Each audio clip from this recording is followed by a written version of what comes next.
ya existe un criterio de la Corte cuando se trata de casos similares y ya hay un criterio de la Corte que desconoce el magistrado o que no sabe o que se aparta de ese criterio de la Corte y bueno, después su sentencia es declarada inconstitucional.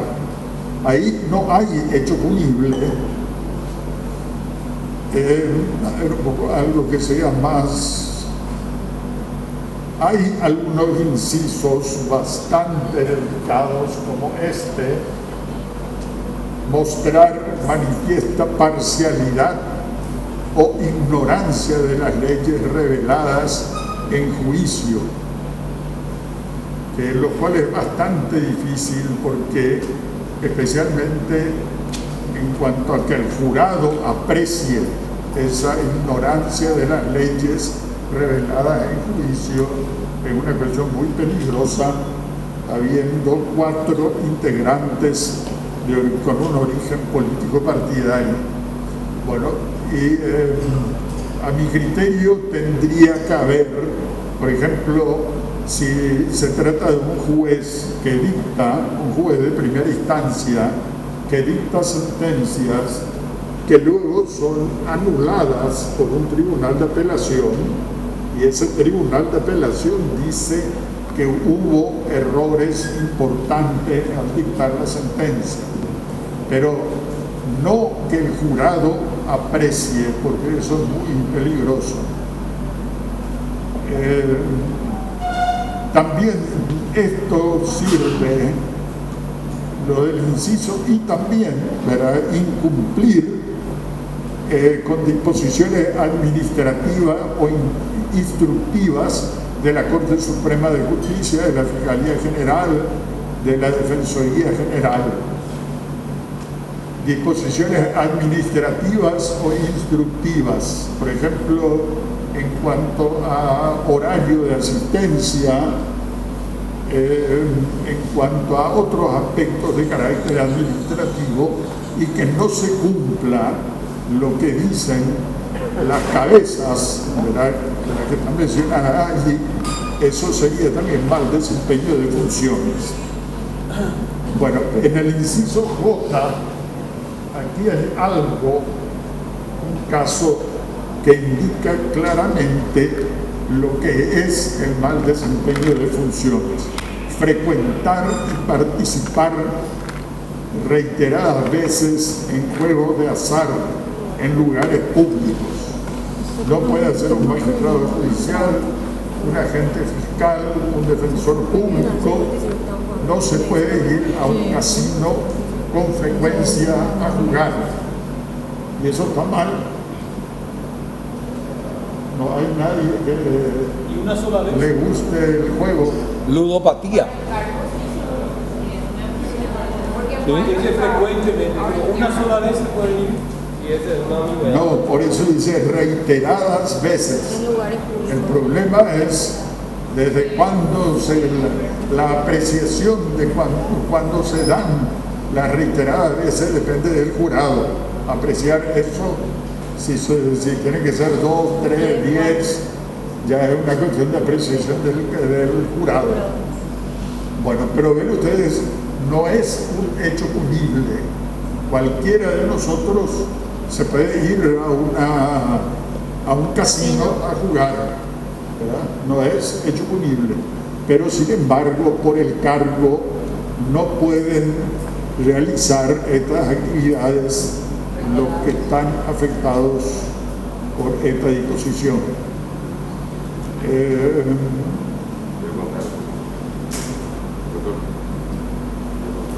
Una pregunta más.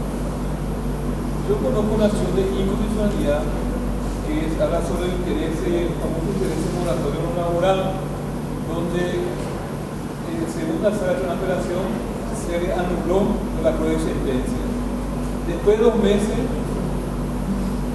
otro caso se planteó en la acción de inconstitucionalidad donde se volvió a lo de antes, en el cual se aplicó el interés moratorio. Y mi pregunta es esta, porque tengo un caso donde estoy.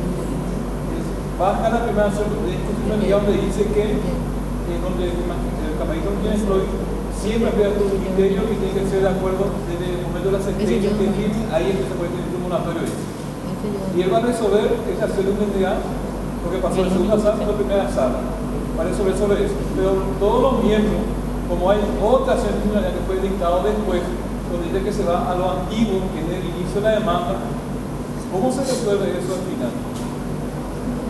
O sea, la Corte cambió de criterio.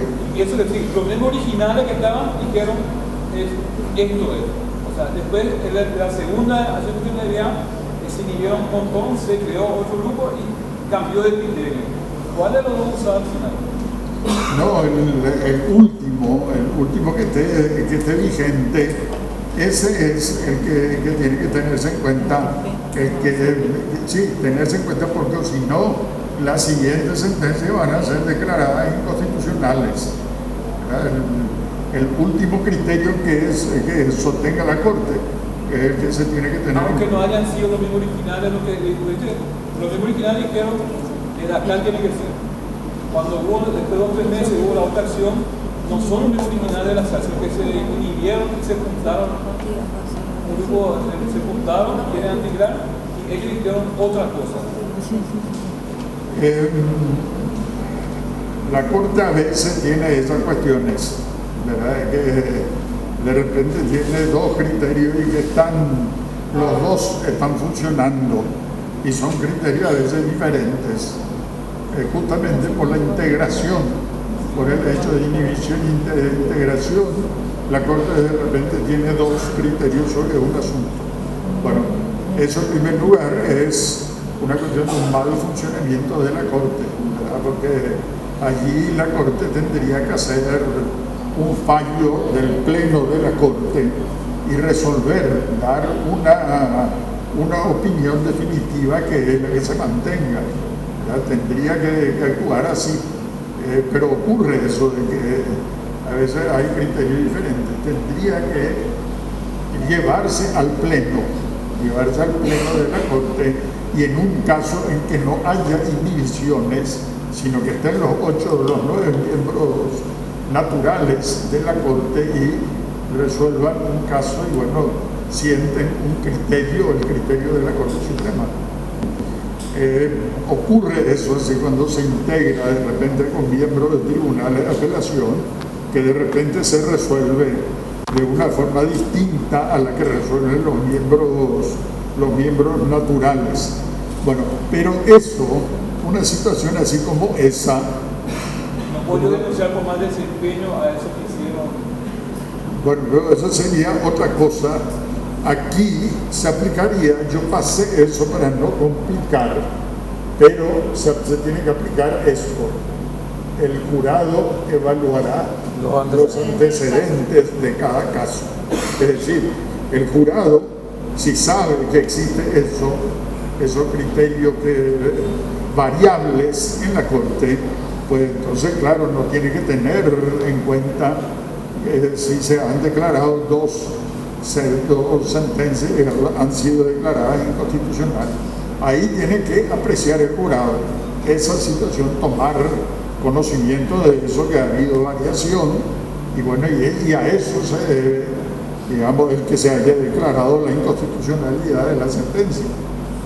Como también aquí esto se aplica, ese inciso D se aplica cuando hay un criterio de la Corte, un criterio ya impuesto, ¿verdad? Que la Corte ha resuelto varios casos declarando la inconstitucionalidad, y varios casos ya tienen un criterio, y existiendo ese criterio, sin embargo, se dicta una sentencia en primera instancia e incluso se confirma por un tribunal de apelación.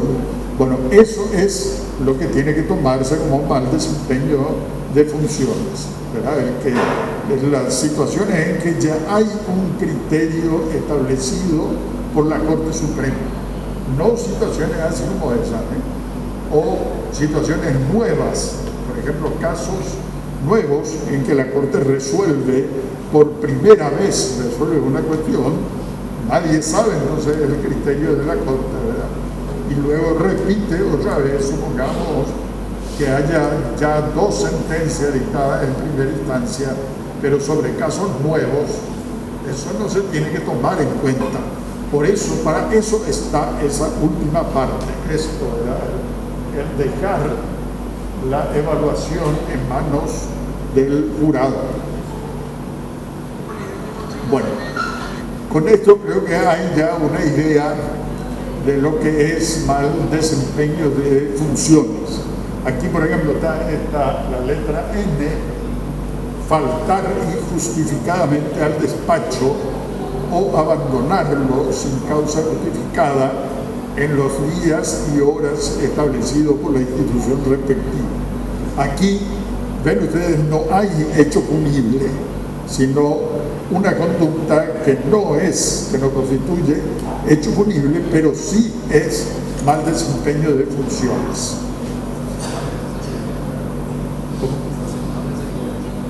Y es mal desempeño, se le puede pasar al jurado y también puede significar la destitución de ese magistrado, de ese agente o de ese defensor.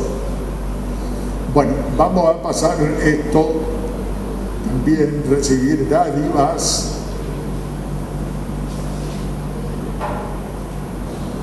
Bueno, hay varios casos, después también en el inciso, artículo 15, algunos casos específicos de agentes fiscales, también algunos casos específicos para defensores. Bueno, aquí está lo que vimos, la facultad de suspender preventivamente a los enjuiciados que le corresponde a la Corte Suprema de Justicia. Bueno, no sé si hay alguna cosa más. Aquí está, por último, la comparación entre Consejo de la Magistratura y Jurado de Enjuiciamiento de Magistrados. Ven ustedes, hay mucha similitud en cuanto al origen de sus miembros. El Consejo tiene 8 miembros y el jurado también tiene 8 miembros. La coincidencia está en el origen de esos integrantes de los 2 órganos. Bueno, la flechita esa también tiene su razón de ser. El ministro de la Corte que está aquí en el Consejo no puede estar en el jurado, tienen que ser otros. Lo mismo el senador y el diputado, tienen que ser otros los que estén aquí en el jurado.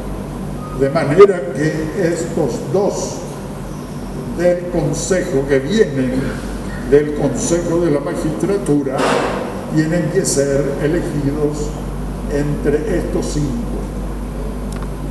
Solamente entre esos 5 se tienen que elegir 2 que también van al jurado de enjuiciamiento de magistrados. Bueno, no sé si hay alguna pregunta sobre esto, sobre jurado.